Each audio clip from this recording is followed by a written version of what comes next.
record speaks for itself, and I've talked to some of the players about how they would describe you. But how do you describe yourself as a coach? I don't know, people have said over years, I guess, that I was tough. I never felt that I was very tough. I have a great deal of respect for the game of basketball and the opportunity that these kids have been given. I hate to see kids come in and think that they have the world by the tail and they can just go through the motions. This is hard, life is hard. And you know, if you work at it, you got a chance. But you know, kids that come in and waste those opportunities, I'm kind of hard on them. But kids that come in and really pay attention and listen and try to do what we're asking them to do, it's great to watch. And anytime there's something that happens on the floor that they mess up, I look to myself first. Well, did I teach them how to do this? Am I asking them to do something that they don't know how to do? So I'll go back to teaching first.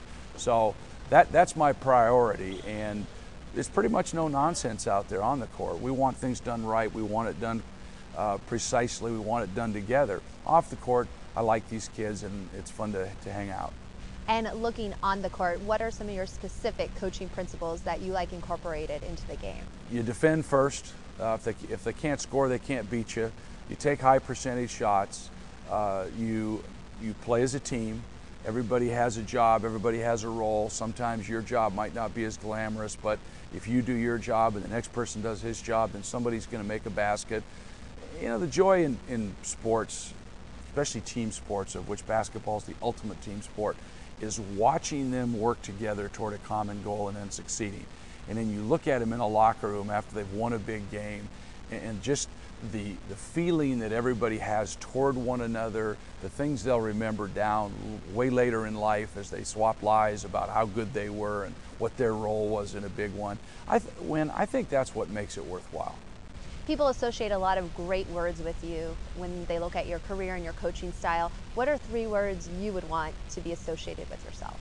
Oh, I think probably as much as anything, consistent, solid, ethical. Those are things that are important to me. I've never been a flashy guy, you know, that likes the limelight that much. There's a little bit that comes with it that you can't avoid.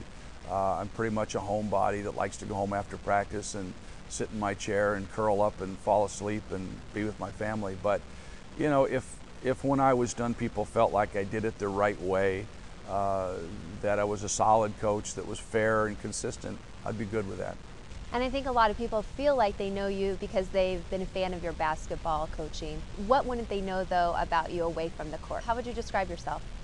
Boring. My daughter told me I was boring the other night, but it's because I work at what I'm trying to do. And, you know, but there's a lot of things they don't know about me because I don't allow people in that much. I've been accused of being standoffish a little bit because I protect myself, realizing that a lot of the hype that goes with this business is just artificial and not genuine. So you pick your friends carefully, and you know, again, probably the most important thing is just having my family, knowing that they're there, and that's where I spend most of my time. Aside from Montana, your head coaching jobs have kept you up in this area. What is it about this area that makes you want to call it home? Well, it is home. And I raised my kids here, and so it's where home for them. It's where they'll always come back to. One of the things I wanted to do family-wise was provide a home for our family that they could always come back to with friends and say, this is home. Do you think this is one of the last places we'll see you at the head coaching position? Oh, without question. Yeah, without question, this is it. This is the last stand. We're going to stay here as long as we can, well, if we can be successful and as long as we're enjoying what we're doing, and you know, then this is what we're going to do, but this is it. Thank you, Coach Mike Montgomery, for sitting down with us, and thank you for watching. I'm Kate Longworth. We'll see you next time on A Conversation With.